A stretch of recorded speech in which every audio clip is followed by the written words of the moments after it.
Bedanya yang masih kecil sama yang sudah remaja mau dewasa itu apa tuh? Ya mungkin bedanya kalau yang kecil itu harus kayak misalkan jadi nangis kamu gitu, ketika ayahnya lagi kerja dia nangis kita kasih tahu kalau bekerja tahan dan jangan kalau gitu nggak bagus itu kasih tahu sama halnya ke Iki lah. Sifat akang yang paling menurut anak-anak tuh keras tuh apa kira-kira? Apa ya? Biasa aja ya. Karena gini ya, karena aku pernah ngerasakan di posisi dulu yang ayah tuh keras banget, jadi ada rasa sakit hati. Kita tuh pengen kayak saya 3 tahun di jalan gitu. Nah aku tuh akhirnya seperti itu. Padahal seorang bapak juga kan mendidik seperti itu, keras seperti itu sebetulnya bagus. Tapi kalau misalkan dengan cara kekerasan itu nggak baik. Apalagi sekarang kan ada undang-undangnya ya kan. Kalau dulu memang nggak ada.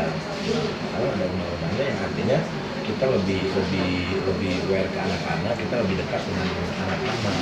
Karena aku ngerasain bahwa dulu aku tidak terlalu dekat dengan abah, karena ada rasa yang kok gue diginiin ya. Jadi sebandel apapun anak, kita punya cara untuk kasih tahu ke anak-anak tuh nggak perlu dengan kekerasan.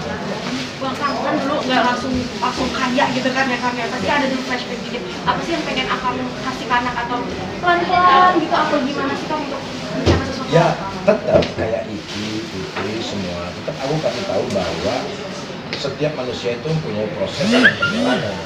Iki juga prosesnya lama juga untuk menjadi seorang istri yang sekarang, dan dulu nggak terlalu gua langsung kalau misalkan memang benar aku kasih Iki ya udah Iki dompleng itu bisa dengan cepat gitu kan, tapi Iki melalui proses. Artinya Iki bisa lepas dari nama Sule itu udah luar biasa. Artinya itulah yang aku didik sama Iki jangan sampai ada kata Sule, nama besar bapak kamu akan berat di kamu, tapi kalau kamu punya skill dan kemampuan sendiri itu akan minimal umurnya akan sedikit panjang.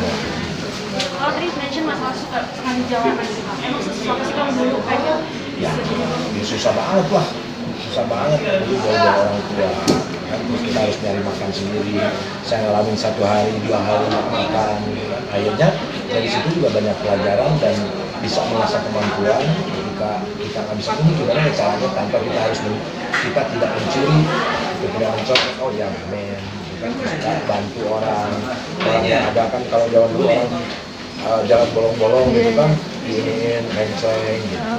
Sekarang kita ketemu sama supir angkot Cimahi, Kelapa, Cimahi stasiun, terus kenalan mulai dari calo, terus itu jadi kernet, gitu lah. Perjuangan beda lah kalau sama zaman sekarang lah.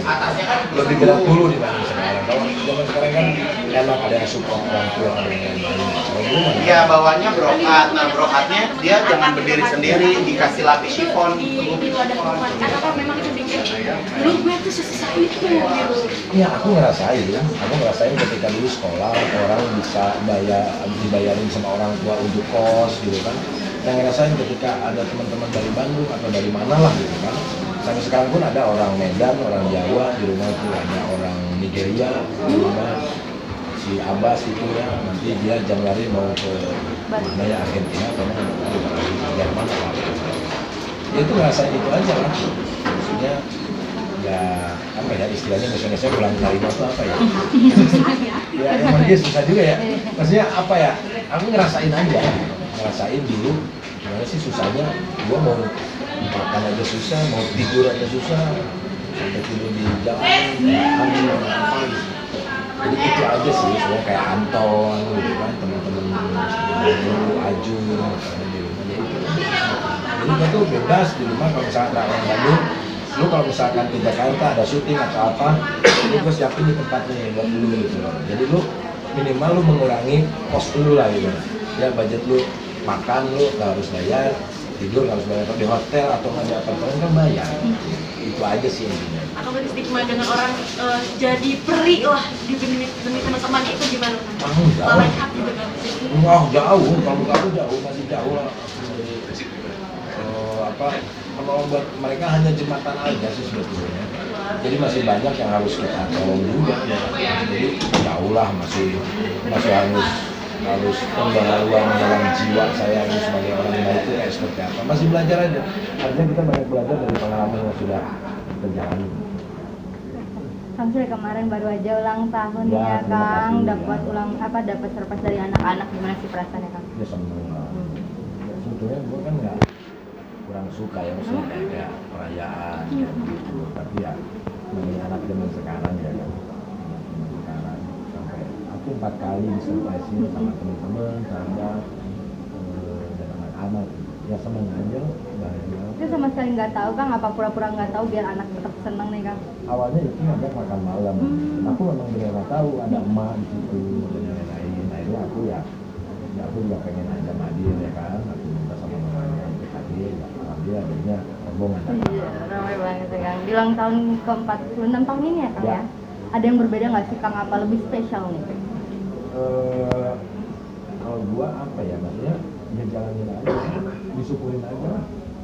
Yang manusia kan di saat ada kebahagiaan pasti ada kesedihan, di saat kesedihan pasti ada kebahagiaan. Artinya Tuhan itu adil. Ketika Tuhan memberikan ujian, cobaan, kesedihan yang begitu mendalam, dan di sisi lain memberikan kebahagiaan juga, ya kan? Dapat kado apa nih, Kang, dari anak-anak Kang? Ya banyak lah. Saya sih sudah berharap ya kan, tapi alhamdulillah ada aja anak-anak pengen membahagiakan orang tua. Ya. Aku sih dengan nggak lihat kadonya, nggak lihat hadiahnya, tapi melihat mereka kompak untuk surprise ini itu hal yang luar biasa. Karena anak-anak itu ya semuanya mungkin aku juga berharap sama Ajam juga akan seperti itu. Dia kompak untuk bagaimana caranya membahagiakan orang lain. Karena yang aku didik sama mereka itu adalah jangan terlalu mementingkan diri sendiri, tapi pentingkan orang lain. Kayak Iki ya alhamdulillah lah, masih sama saudara-saudara dan lain-lain. Senang lah. Ada nggak sih doa yang Akang panjatkan nih di tahun ini, Kang? Apa nih, Kang, doanya? Tahun ini ya yang penting mah saya diberikan kesehatan, yang pertama terima kasih pada Allah masih memberikan kesenangan, memberikan ujian. Yang jelas doa terbaik buat saat ini tuh aku diberikan ketenangan, diberikan kedamaian. Walaupun dalam hidup tuh pasti ada, ketika kita damai pasti ada aja orang yang iri, orang yang dan lain-lain lah. Udah aku mah lempeng aja, orangnya mengalir aja seperti air gitu, tapi tetap waspada. Kayak ketika kita ada di kali, kalau misalkan ada kotoran lewat kan kita pasti miring, gitu kan. Yang penting gini, setiap perjalanan itu apalagi sekarang dunia era digital ya kan, orang bisa motong-motong video, orang bisa menghujat seenaknya, orang bisa menghajar kita habis-habisan. Tapi mereka orang iri atau mereka iseng dan yang lain-lain, ya kita harus siap menerima risiko itu. Karena kita sebagai public figure ya, ngapain kita harus dilarang pada mereka dengan thumbnail yang aneh-aneh lah gitu kan, video yang aneh-aneh ya. Gue mah udah biasa lah dari tahun-tahun kemarin juga kan, dari mulai kisah yang pertama kan habis-habisan kan gitu. Tapi bagaimana kita nggak bisa menolak hal itu, karena itu udah dari Tuhan. Mungkin Tuhan percaya kalau saya mampu dalam sekarang menjalani hidup ya sampai sekarang ini di 46 tahun ini.